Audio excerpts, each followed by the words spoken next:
নমস্কার বন্ধুরা, সুতোপাস কিচেনের ব্লগে আজকে কিন্তু আমি আমার রেসিপি না, আমি এই গরমের মধ্যে না ইউটিউব দেখছিলাম কি খাওয়া যায়। দেখছি পাকাল রাইস, ঠিক বললাম নামটা?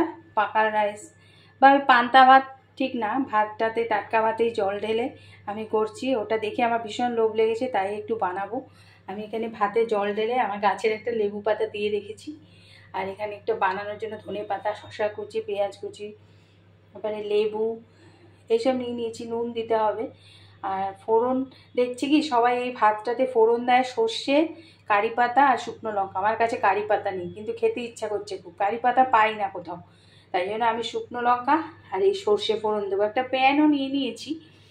আর খাবো কি দিয়ে বলো তো? এখানে আমি আলুর চোখা বানাবো, আলু সিদ্ধ করে নিয়েছি, একটু ডিমের অমলেট করে নেবো।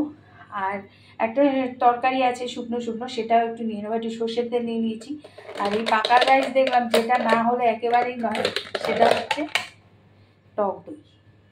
তো চলো আমি আগে এগুলো সব রেডি করে নিই, আলু মাখাটা, ডিম ভাজাটা, এগুলো সব রেডি করে তারপরে ফিরে আসছি। ওকে, প্যানটা বসিয়ে দিয়েছি। আর তোমরা তো এটা অনেকেই খাও আমি জানি, তো যারা খাও না, আমি খাওয়ার পর টেস্ট করে দেখি কেমন লাগে। দেখে কিন্তু মনে হচ্ছে খুব ভালো লাগবে, তো আমি রেডি করে নিই সব। এই যে ফোড়নটা দেওয়ার জন্য আমি এখানে সর্ষে আর শুকনো লঙ্কা দিয়েছি। এটা ভাতটার মধ্যে ফোড়ন দেবো। কারি পাতা থাকলে খুব ভালো হয়, কিন্তু কারি পাতা নেই। দেখো আমি ফোড়নটা ঢেলে দিয়েছি। এক হাতে ক্যামেরা করা তো একবারে দেখাতে পারি না। ফোড়নটা ঢেলে দিয়েছি। এবার আলু চোখাটা মেখে নিই। দেখতে কিন্তু দারুণ লাগছে। আলু চোখাটার পেঁয়াজ আর লঙ্কা ভেজে নিয়েছি। এবার কিন্তু ডিমের অমলেটটা শুধু ভেজে নেব। আর আমার তো মনে হয় এটা শুকনো শুকনো কোনো মাছের আইটেম, মানে একেবারে কষা কষা মাছ হয় না, সেসব দিয়েও ভালো লাগবে। তো যাই হোক, এতে অনেকে টমেটো দিচ্ছে কুচি করে মাখার জন্য, আর কি মাখা আমার কাছে নেই, ওই জন্য দিতে পারিনি। ডিমের অমলেটটা বসিয়ে দিয়েছি। দুটো ডিম দিয়ে একটা অমলেট বানিয়ে নিলাম। এটাকে অবশ্য টুকরো করব আমি। আমার বাড়িতে তো আরও লোক আছে, আমি তো আর একা নই। দুটো ডিম ছিল তাই একটা বানিয়ে টুকরো করে দেব। দেখো ডিম ভেজে নিয়েছি, আরগুলো রেখে দিয়েছি, অন্যরা খাবে।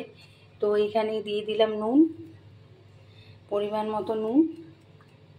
আর এগুলো একে একে দিয়ে দেবো পেঁয়াজ, শসা, ধনে পাতা,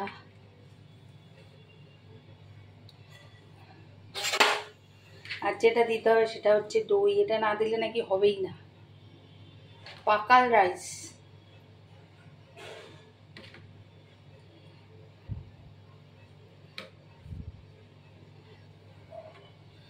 যদিও টক দই, তারপরেও লেবু দিলে ভালো লাগবে কিনা আমার জানা নেই, দিয়ে দেখি।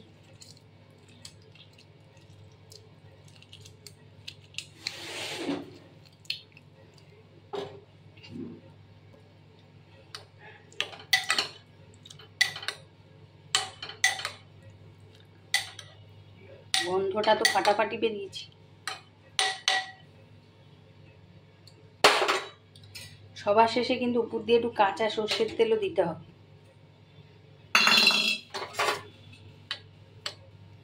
এই কেমন হলো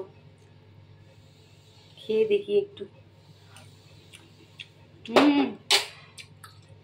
খুব ভালো। আমি একটু আলু চোখা দিয়ে খেয়ে দেখি।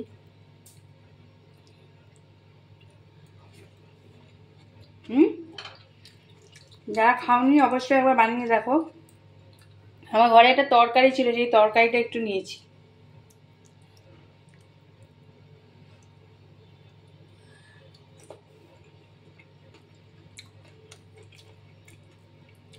আমি এখানে কাঁচা লঙ্কা কুচিয়ে দিয়েছি, ডিমের অমলেট দিয়ে নিয়েছি একটু।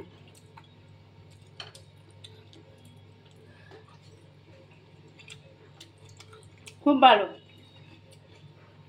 যারা খাওনি তারা অতি অবশ্যই বানাও। আমি কিন্তু তোমাদের সামনে এর একটা ভিডিও নিয়ে এলাম, আমার রেসিপি নয়। যদি ভালো লাগে সাথে থেকো, আসবে পরবর্তী কোনো ভিডিও নিই। ততক্ষণে সবাই ভালো থেকো, সুস্থ থেকো, সাবধানে থেকো।